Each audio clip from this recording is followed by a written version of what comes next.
All right, Krystal, what's on your radar? Well, the results are in, and as expected, a very rough night for Bernie Sanders. Now, look, there's still a debate this weekend in which voters are going to have to be reminded just how risky a choice Biden is. But we have to be honest, barring something truly massive, the path for Bernie is nearly closed. First of all, let me say this, especially for those of you who never really cared about politics until you were activated by the Sanders movement. The amount of progress that has been made on mainstreaming social democratic ideas is truly shocking. Every single exit poll has shown Medicare for all to be popular, to be very popular. Every candidate has been forced to come up with a plan for improving our expensive, disastrous, immoral healthcare system. $15 minimum wage, it's now the standard ask. Thanks to new young leaders, an entire movement for a Green New Deal has emerged. These gains are real. Half of politics is simply framing the debate and then fighting on your turf. In a normal year with a normal president as opposition, it actually might have worked out. Voters say that health care is their number one issue, and they say Bernie is their number one choice on that issue. But with Donald Trump as president, electability has trumped all. And electability is so squishy and amorphous that establishment media was able to fully define it for voters and then dictate to them who they must vote for. But if half of politics is framing the debate, the other half is actual power. And on that metric, the left has a long way to go. Leftists have been in the wilderness of American politics for decades, shunned, smeared, irrelevant. That's no longer the case. But in terms of building out an actual electoral strategy, infrastructure, and policy chops, there is a whole lot of work to be done. We're going to be having those conversations about how to build in the days and weeks to come. But I will tell you this for sure. I will never allow myself to be put in a situation where my only two real presidential choices are basically shoot me or stab me.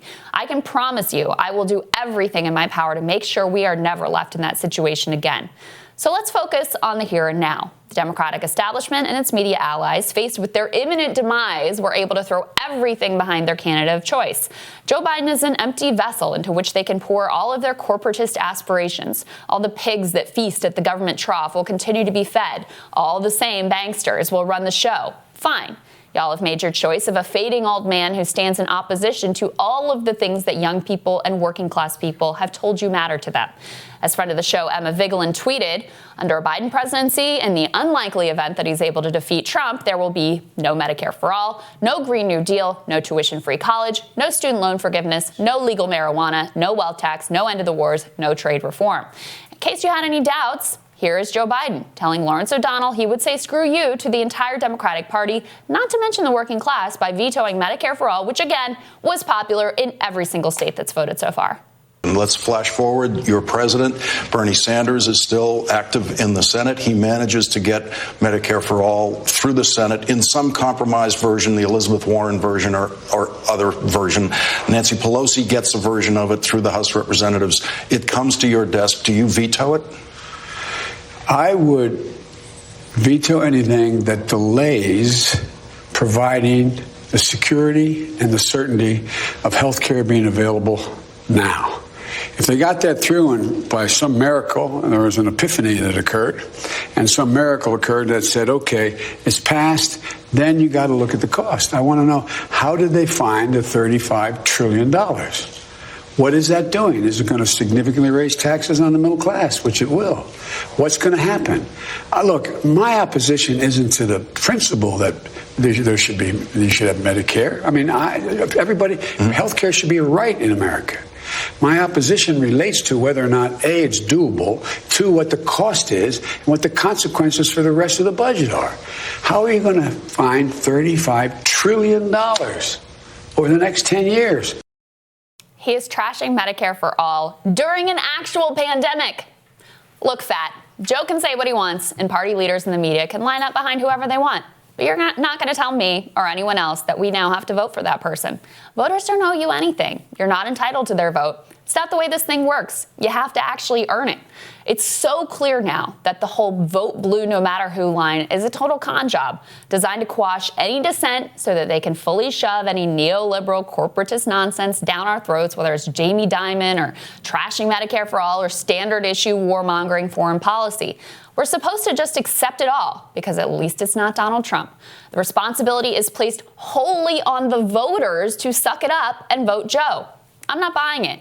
If the choice is Donald Trump or Joe Biden, you can mark me down as officially undecided. Now look, I'm never going to vote for Donald Trump, but I'm not sure at this point under these circumstances that I can vote for a Joe Kamala ticket or whatever ends up being on offer. I know how mad people are going to be to hear that, how many ugly comments I'm going to get on Twitter, which is weird since I thought only Bernie people posted mean Twitter comments. But honestly, I don't care, because the policies and the critical importance of centering the working class isn't just some branding exercise or cosplay for me. I actually care about it. I'm willing to fight for it. And I also care about power. The moment that we all say, don't worry, Joe, we're all going to back you up, is the moment that the establishment sees they can do whatever they want to us and sell out the working class for all eternity, and we're just going to take it. Think about this. Why do these freaking never-Trumpers and conservative Democrats have so much power? It's because they're constantly threatening to vote for the other team.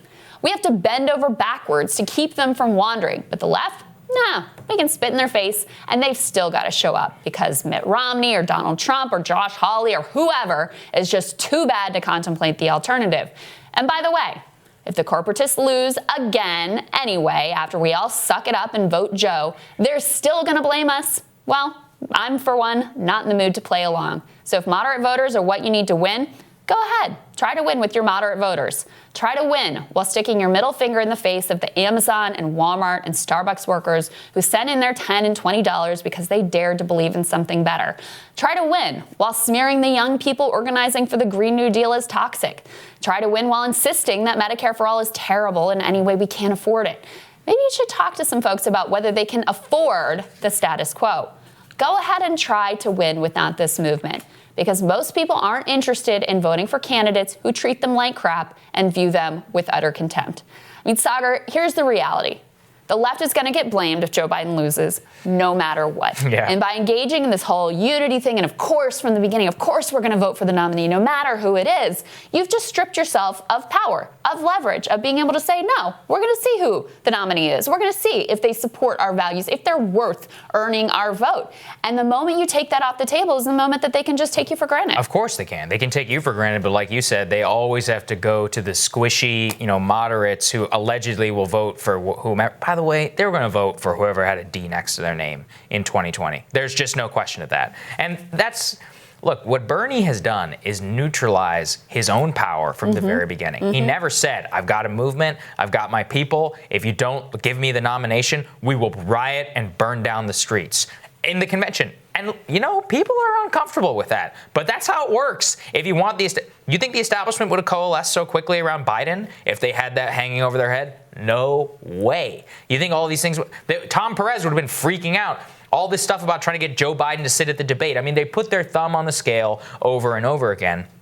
I actually recommend, maybe we'll play it later in the show. Tucker Carlson had a monologue on this yesterday where, and some people aren't going to hear this. He said Bernie's one of the lamest revolutionaries ever because, and this is the main point that I made, which is that if you are going to be a revolutionary anti-establishment, you actually need to act like you're going to fight for that. And Trump, for all of his uncouth, breaking norms and all that, actually did. During the election, he weaponized his coalition and made it so that the Republican Party had one choice, destruction or going with him. And that's actually the stakes that you have to give to a real political establishment if you want them to give up everything that they've had their grubby hands on for the last 40 years. And so it's ironic because what, of course, the mainstream media says is, oh, he should have been less hard. Right. He should have been less, he should have been more accommodating. It's exactly the opposite because that path leads nowhere. Right? That path, the conciliatory path, the let me try and placate suburban voters path, that makes you just like everybody else, except the establishment Democrats are never going to treat you fairly. They're never going to invite you in. They're never going to trust you. Elizabeth Warren's about to find that out. Like she has some fantasy she's going to be Joe Biden's vice president. That will never happen. She's not going to be Treasury Secretary. Like they are never. Yeah, Jamie Dimon's going to be Treasury They are never going to invite you in, even as like weak and lame a progressive as she is at that point. They're still not going to. So that path ends nowhere. What you have, if you are a true anti-establishment candidate with a movement behind you, that you have to understand that movement itself is your bargaining chip, is your power, is your leverage. And so Bernie Sanders has been an incredible thought leader. He's been an incredible prophet. He's been incredible at galvanizing a generation, and myself included, to believe that these like guardrails that have been put on our thought are BS, to think that we can actually ask for more, to mainstream these ideas. Like, he's done all of that incredibly.